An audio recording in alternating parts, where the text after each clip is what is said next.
Hey, it's pretty cold out here, and I think I lost feeling in my butt. Don't make any jokes now, okay?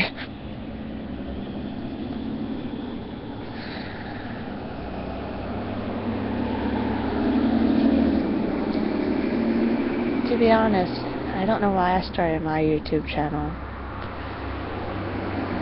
Maybe I think it was to prove a point with my singing, but that was the old me.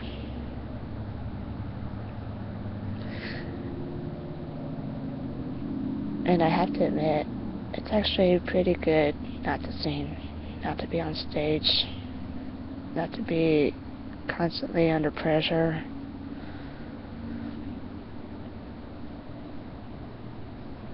Yeah. I think I did make the right decision. I stopped singing.